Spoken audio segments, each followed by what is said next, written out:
It's taught out of us. We start feeling as if, in fact, we can't afford to extend kindness or decency to other people. That we're better off if we're above other people and looking down on them. And so often that's encouraged in our culture. But John always said, he always saw the best in us. And he never gave up and never stopped speaking out because he saw the best in us. He believed in us even when we didn't believe in ourselves. And as a congressman, he didn't rest. He kept getting himself arrested. As an old man, he didn't sit out any fight. Sat in all night long on the floor of the United States Capitol. I know his staff was stressed.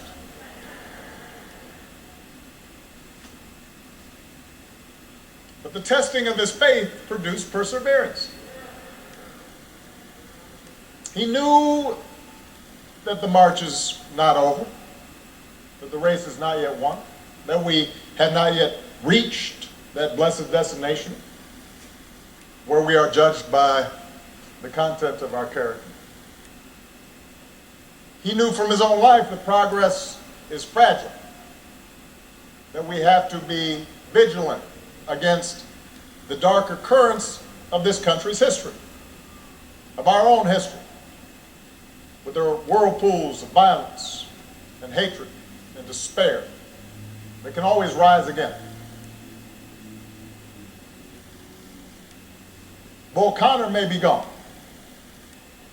but today we witness with our own eyes police officers kneeling on the necks of Black Americans. George Wallace may be gone, but we can witness our federal government sending agents to use tear gas and batons against peaceful demonstrators.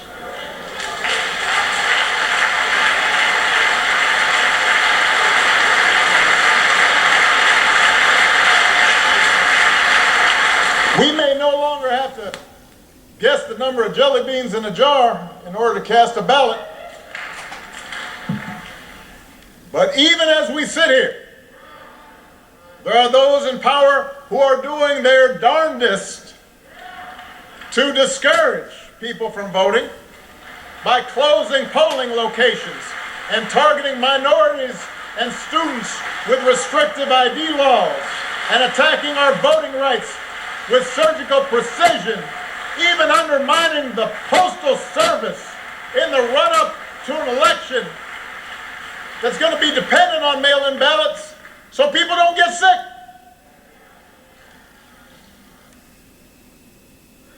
Now, I know this is a celebration of John's life. There are some who might say we shouldn't dwell on such things.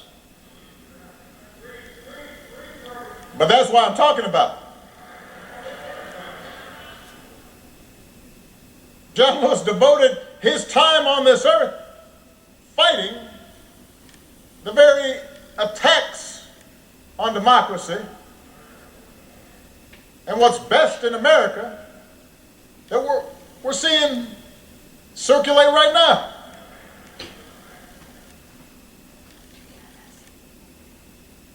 He knew that every single one of us has a God-given power, and that the fate of this democracy depends on how we use it. That democracy isn't automatic. It has to be nurtured. It has to be tended to. We have to work at it. It's hard. And so he knew that it depends on whether we summon just a measure of John's moral courage to question what's right and what's wrong and call things as they are. He said that as long as he had a breath in his body, he would do everything he could to preserve this democracy. And as long as we have breath in our bodies, we have to continue his cause. If we want our children to grow up in a democracy, not just with elections, but a true democracy, a representative democracy, in a big-hearted, tolerant, vibrant, inclusive America of perpetual self-creation, then we're going to have to be more like John. We don't have to do all the things he had to do because he did them for us. But we got to do something. As the Lord instructed Paul, do not be afraid. Go on speaking. Do not be silent, for I am with you. And no one will attack you to harm you, for I have many in this city who are my people. It's just, everybody's got to come out and vote.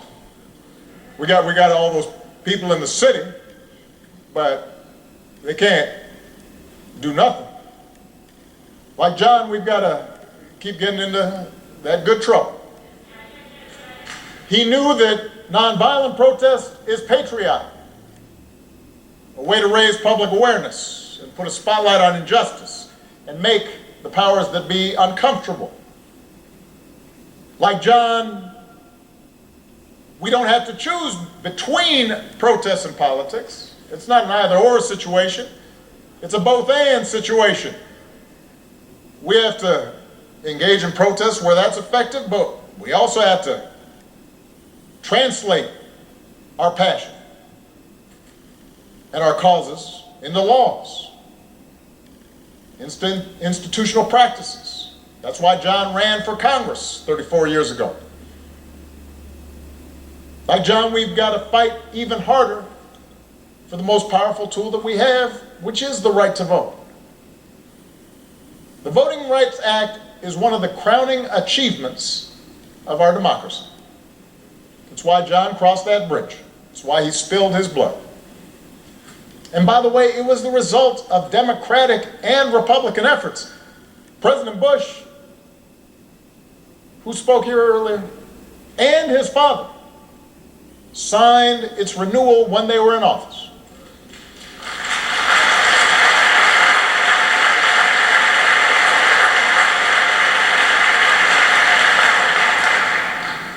President Clinton didn't have to because it was the law when he arrived, so instead he made a law to make it easier for people to register to vote.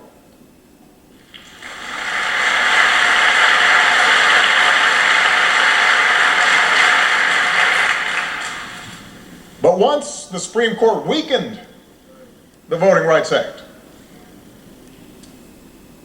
some state legislators unleashed a flood of laws designed specifically to make voting harder. Especially, by the way, state legislators where there's a lot of minority turnout and population growth.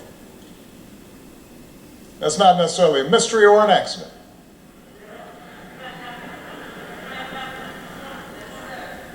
It was an attack on what John fought for. It was an attack on our democratic freedoms. And we should treat it as such.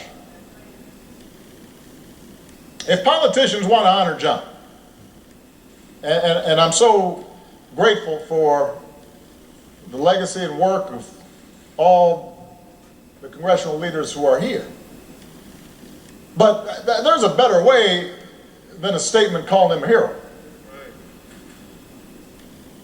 You want to honor John? Let's honor him by revitalizing the law that he was willing to die for.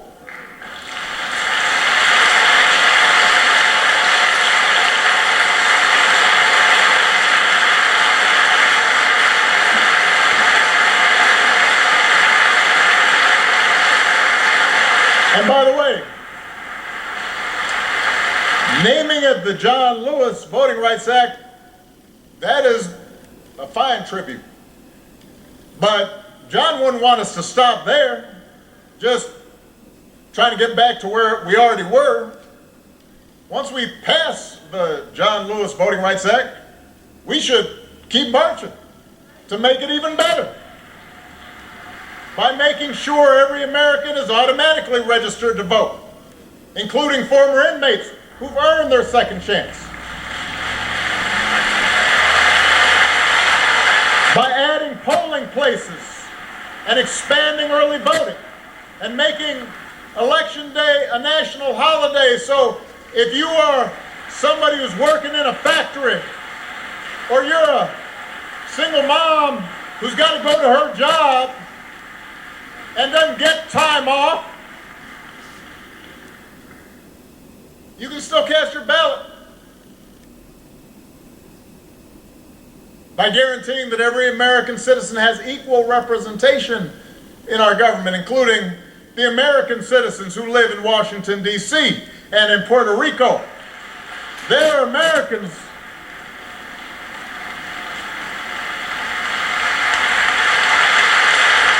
By ending some of the partisan gerrymandering so that all voters have the power to choose their politicians, not the other way around.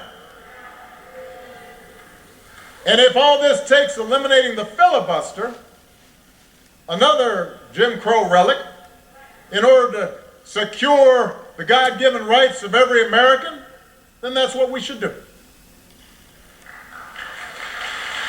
Now,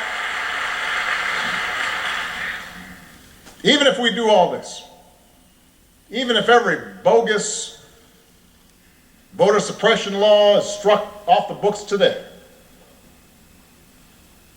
we've got to be honest with ourselves that too many of us choose not to exercise the franchise.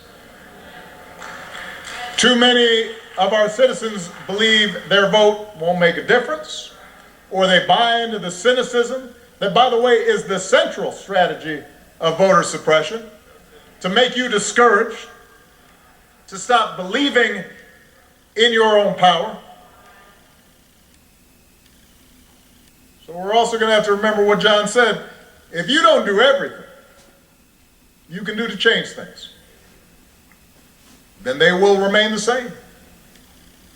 You only pass this way once. You have to give it all you have. As long as young people are protesting in the streets, hoping real change takes hold, I'm hopeful, but we can't casually abandon them at the ballot box. Not when few elections have been as urgent on so many levels as this one. We can't treat voting as an errand to run if we have some time.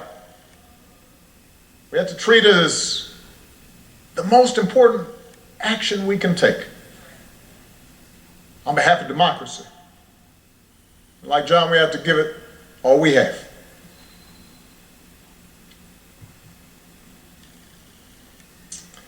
I was proud that John Lewis was a friend of mine. I met him when I was in law school. He came to speak. And I went up and I said, Mr. Lewis, you are one of my heroes.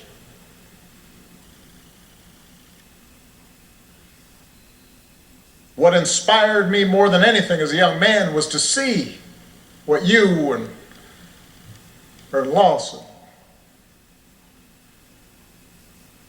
Bob Moses, Diane Nash, and others did. And he got that kind of, "Aw shucks, thank you very much." Next time I saw him, I'd been elected to the United States Senate. And I told him, "John, I'm here because of you."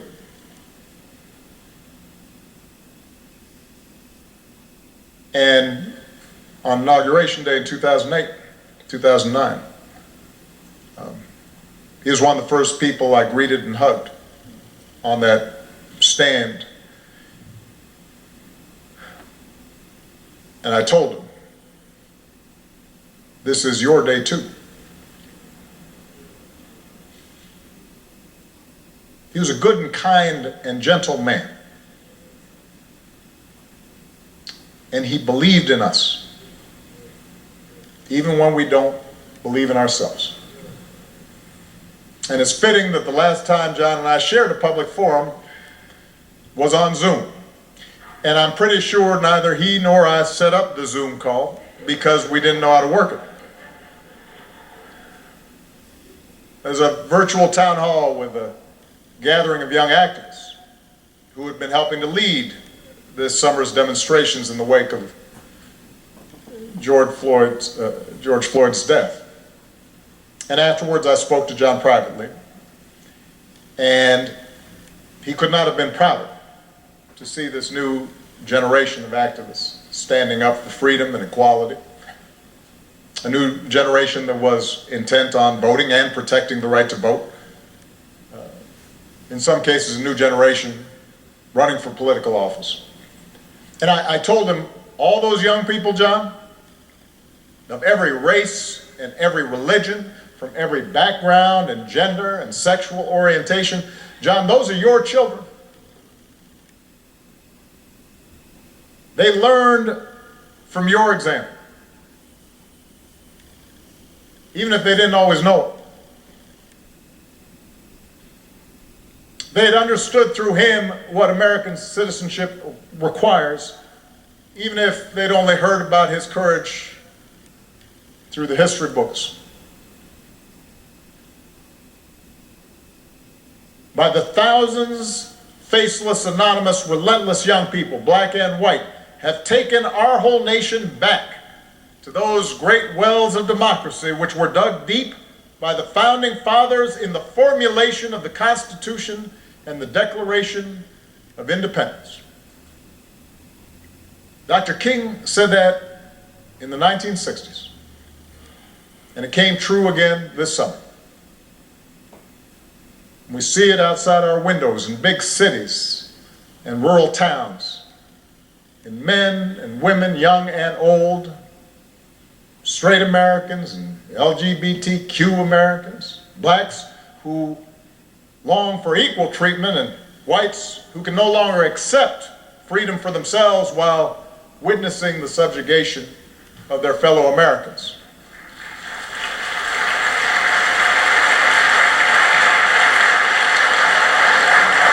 We see it in everybody doing the hard work of overcoming complacency, of overcoming our own fears and our own prejudices, our own hatreds.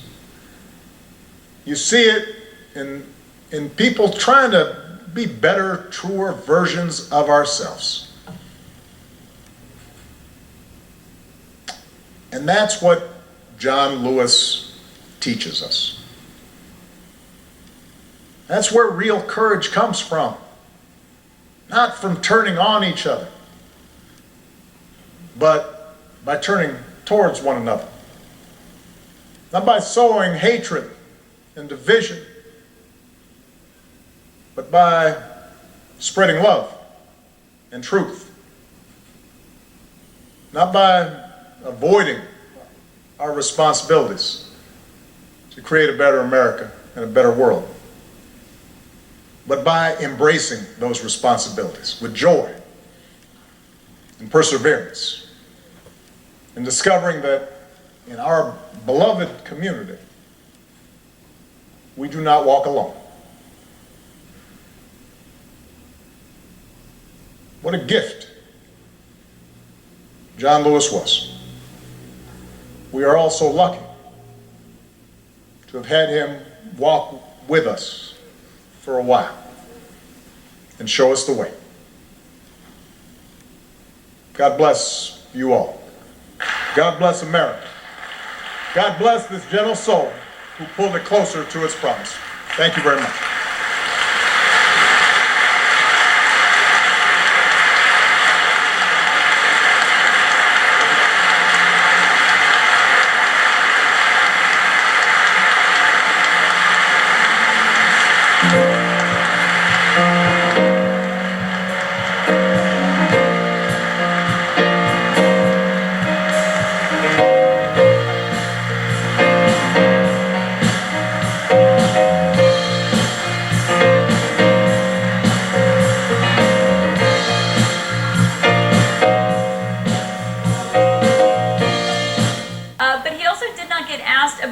what his predecessor said today. Barack Obama at the funeral for John Lewis as he was eulogizing him, where he had some pretty stinging attacks on President Trump and what he's been trying to say about mail-in ballots and about voting rights. He was really lashing into the president, and Trump did not get asked about that, which I thought was pretty notable because, you know, he was the only living president not to attend that funeral today. Bush spoke, President Obama spoke, and President Clinton spoke. Jimmy Carter was not there because he's not traveling for health reasons, but it was really striking to see President Trump not be at that funeral speaking next to those other presidents, and instead is here back at the White House and did not comment on John Lewis's funeral at all today.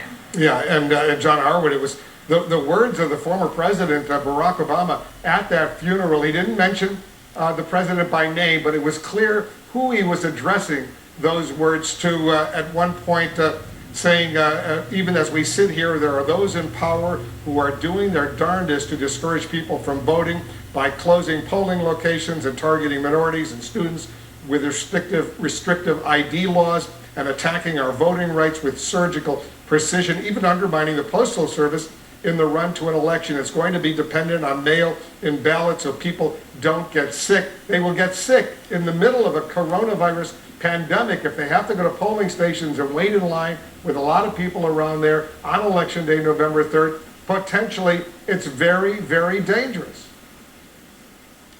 Well, there's no question about it, and the President Obama's words were incredibly stinging today. He invoked the specter of Bull Connor and George Wallace, who were racist figures who were involved on the wrong side of the civil rights movement, trying to stop integration, trying to stop voting rights, the violence against protesters then, and that has incredible weight at this moment because you have a president who's running a campaign of naked racism.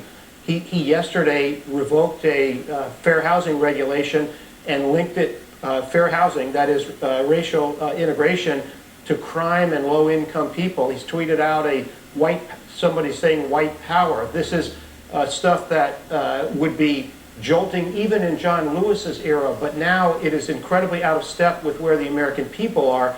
And I think that's why it contributes to the president's sense of being beleaguered, because he's trying all these things. They're not working. They're not resonating with the American people. And I think he knows it. Also, on the negotiations with Congress, his language about the impasse shows that he understands that he's on the short side of public opinion in terms of getting aid to people, unemployment assistance and other assistance. He tried to contrast what he's doing with the crazy ideas of Democrats, but the reality is much of the Republican caucus doesn't want to do anything right now. The administration wants to do something, and the Democrats want to provide more help. They've got the leverage. Don't know how it's going to work out.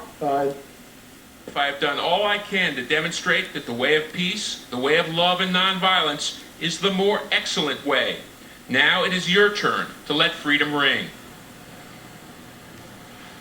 Lewis lived that history physically. It was written onto his body. In later years, he could point to scar lines on his head and say, this was from Selma. This was from Montgomery. Brett? Steve Harrigan, live in Atlanta. Steve, thanks. Up next. John Lewis is a walking rebuke to people who thought, well, we ain't there yet. We've been working a long time. Isn't it time to bag it? He kept moving. Listen, John and I had our disagreements, of course. But in the America John Lewis fought for, and the America I believe in, differences of opinion are inevitable elements and evidence of democracy in action. His relationship with President Barack Obama was an important one. Like many black Americans, Lewis was in tears the night history was made and Obama was elected. In his eulogy, Obama pointed to this important moment, the bloody Sunday on this bridge in Alabama, when Lewis nearly lost his life at the hands of police while marching for voting rights. It was months later when the laws changed and many in his own family were able to vote for the first time. This idea that any of us, ordinary people, a young kid from Troy, can stand up to the powers and principalities and say, no, this isn't right, this isn't true. This isn't just. We can do better. America was built by people like them. America was built by John Lewis's. The former president argued that forces are still trying to suppress the vote today, right now, in November's election. Even as we sit here, there are those in power who are doing their darndest to discourage people from voting by closing polling locations and targeting minorities and students with restrictive ID laws and attacking our voting rights with surgical precision, even undermining the Postal Service in the run-up to an election that's going to be dependent on mail-in ballots so people don't get sick. Outside, people watched and waved in the heat. Lewis was beloved and was buried tonight in an Atlanta cemetery founded by freed slaves who at the time had nowhere else to bury their dead with dignity. The final resting place for a man of so much purpose. Lead me home.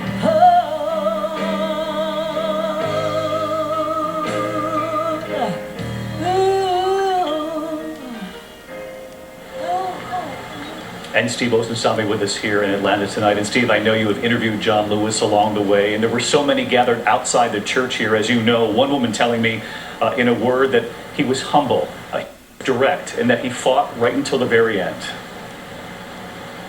Well, David, we are, of course, in his congressional district, and he was beloved, and not just by black residents, but by white residents, women, gays. In fact, his family made sure that as his body was being moved to the streets of Atlanta, that they passed through the heart of gay Atlanta. And it's all because he spent his entire life fighting for others. David?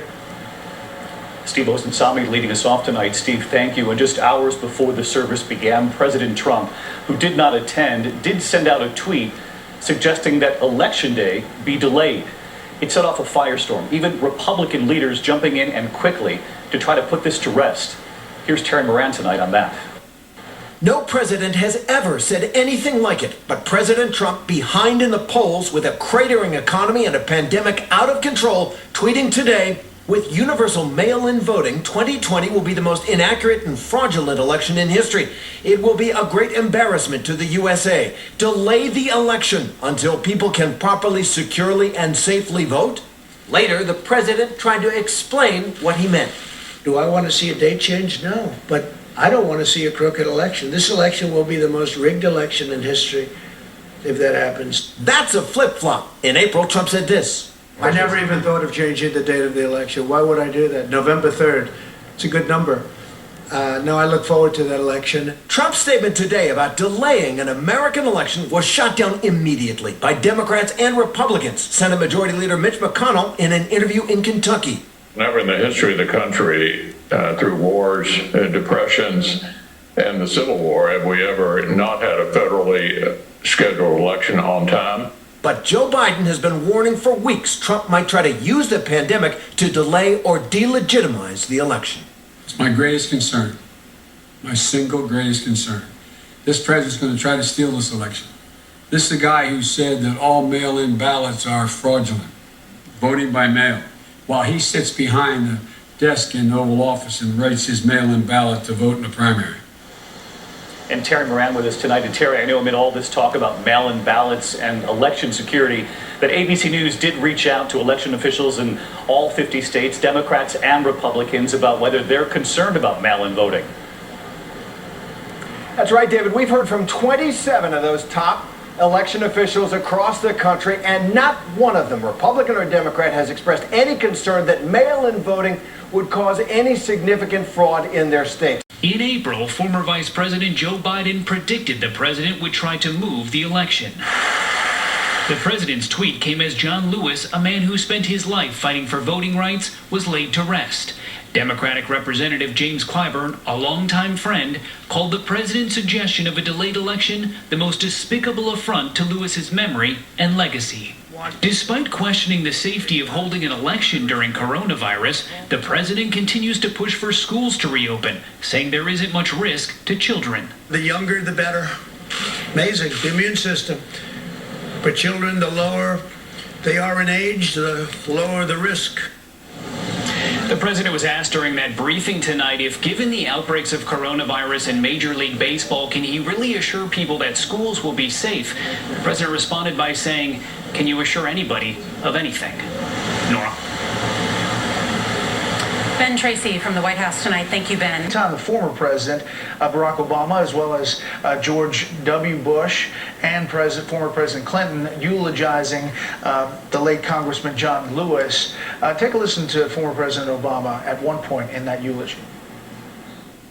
There are those in power who are doing their darndest to discourage people from voting by closing polling locations and targeting minorities and students with restrictive ID laws and attacking our voting rights with surgical precision, even undermining the Postal Service in the run-up to an election that's going to be dependent on mail-in ballots so people don't get sick. Now, Bill, it obviously was stirring, and it had a lot of progressive policies in this speech, and it was a tribute to John Lewis. But flipped around, had this happened on the Republican side of this kind of eulogy, I wonder what the reaction would have been.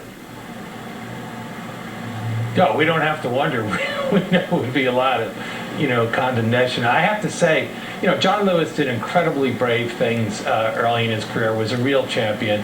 And as he's being laid to rest, there's been a lot of bipartisan support for him from conservatives and Republicans and respectful.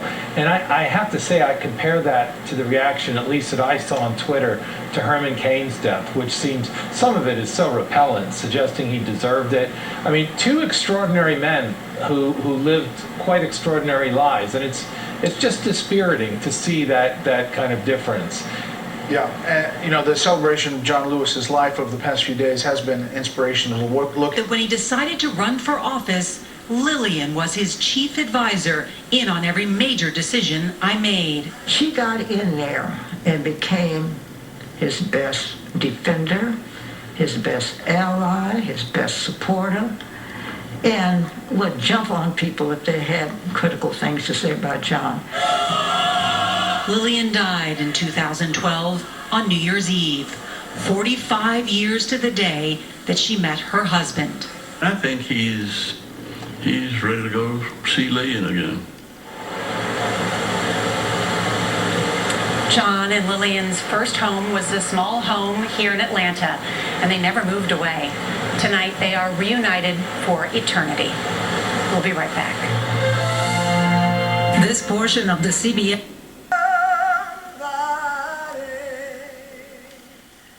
As I pass along. He loved America until America learned how to love him back. In the America John Lewis fought for, and the America I believe in, differences of opinion are inevitable elements and evidence of democracy in action.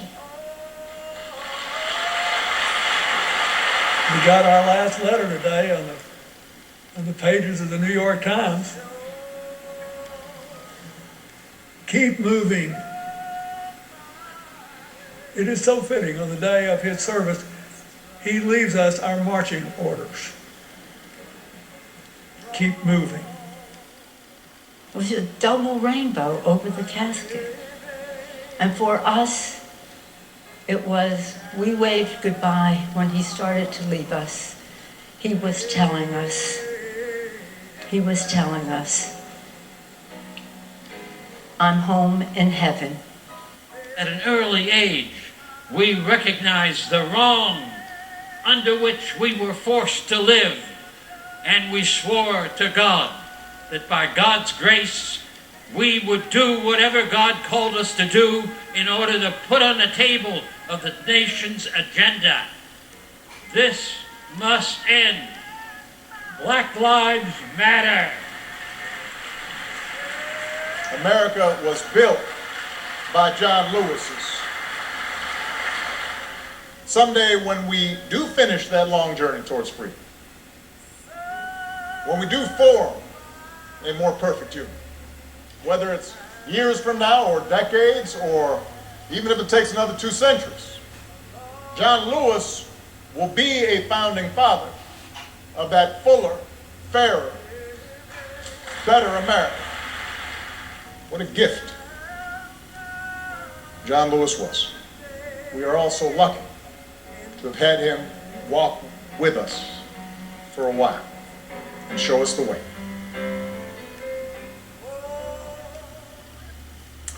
John Lewis was truly a great, great American who made our country better. I think I speak for all of our viewers here in the U.S. and around the world. Our deepest, deepest condolences to his family and his friends. May he rest in peace, and may his memory be a blessing.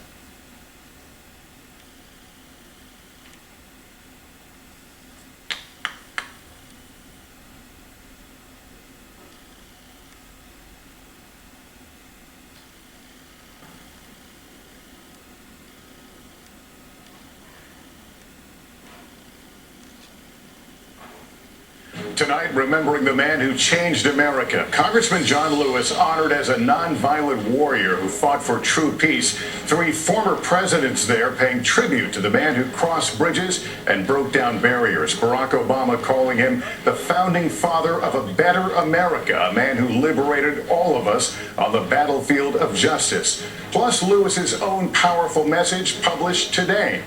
Also tonight, backlash after President Trump floated potentially delaying the election. Many Republicans joining Democrats and pushing back on that. The president also reacting to the death of former presidential candidate Herman Cain, dying after being hospitalized with coronavirus for weeks. The important new details about kids and how they compare to adults when it comes to spreading the virus. The economic disaster, almost 1.5 million more Americans file for unemployment. Can Congress reach a deal to extend those enhanced benefits? The impact of COVID misinformation, how it's hurting the fight on the front lines. Against all odds, stricken by COVID, 2 double lung transplant survivors break their silence about their life-saving surgeries. And the NBA's rebound as the season finally resumes. This is NBC Nightly News with Lester Holt.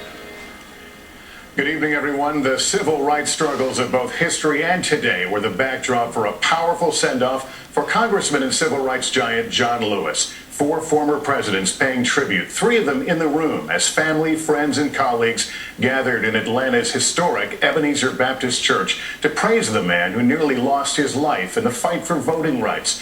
Barack Obama, whose presidency is a product of that legacy, today offered a spirited eulogy and a rebuke of those who may threaten those rights.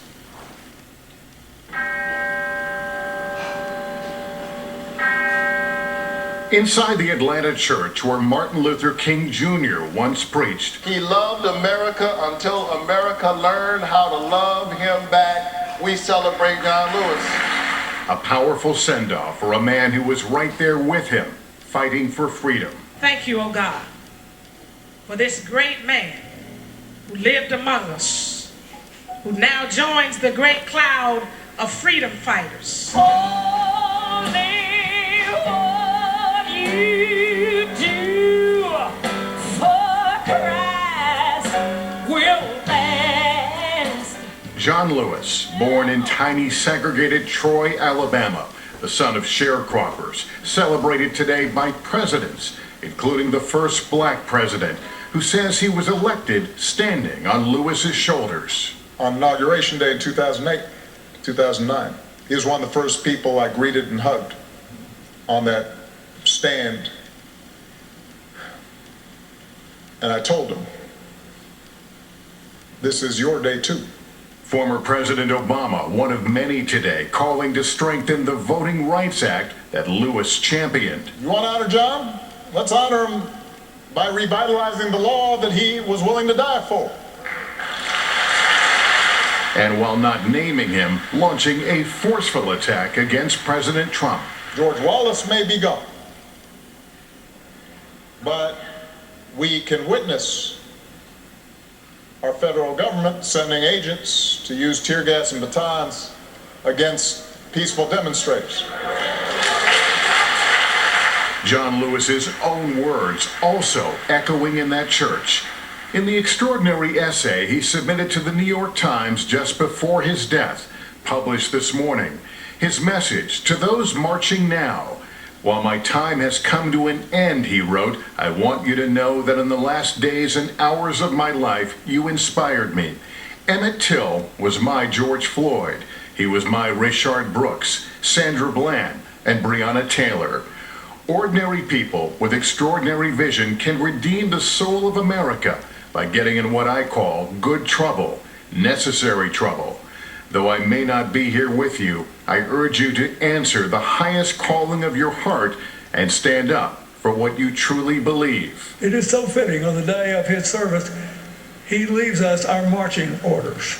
The tributes today, intensely personal. When he could have been angry and determined to cancel his adversaries, he tried to get converts instead. He thought the open hand was better than the clenched fist. I just loved him. I always will. And I'm so grateful that he stayed true to form. He's gone up yonder and left us with marching orders. I suggest, since he's close enough to God to keep his eye on the sparrow and us, we salute, suit up, and march on. Emotional. The night that John passed. When this flag flew there, it said goodbye. It waved goodbye to John, our friend, our mentor, our colleague. And candid. Listen, John and I had our disagreements, of course. But in the America John Lewis fought for, and the America I believe in, differences of opinion are inevitable elements and evidence of democracy in action. We live in a better and nobler country today because of John Lewis. I'm the master of my fate. Including a tribute from a 12-year-old boy Lewis met at the anniversary of the Selma March. John Lewis was my hero, my friend. Let's honor him by getting in good trouble. He was willing to get in good trouble. A celebration of that unbreakable spirit. America was built by John Lewis's. And someday when we do finish that long journey towards freedom,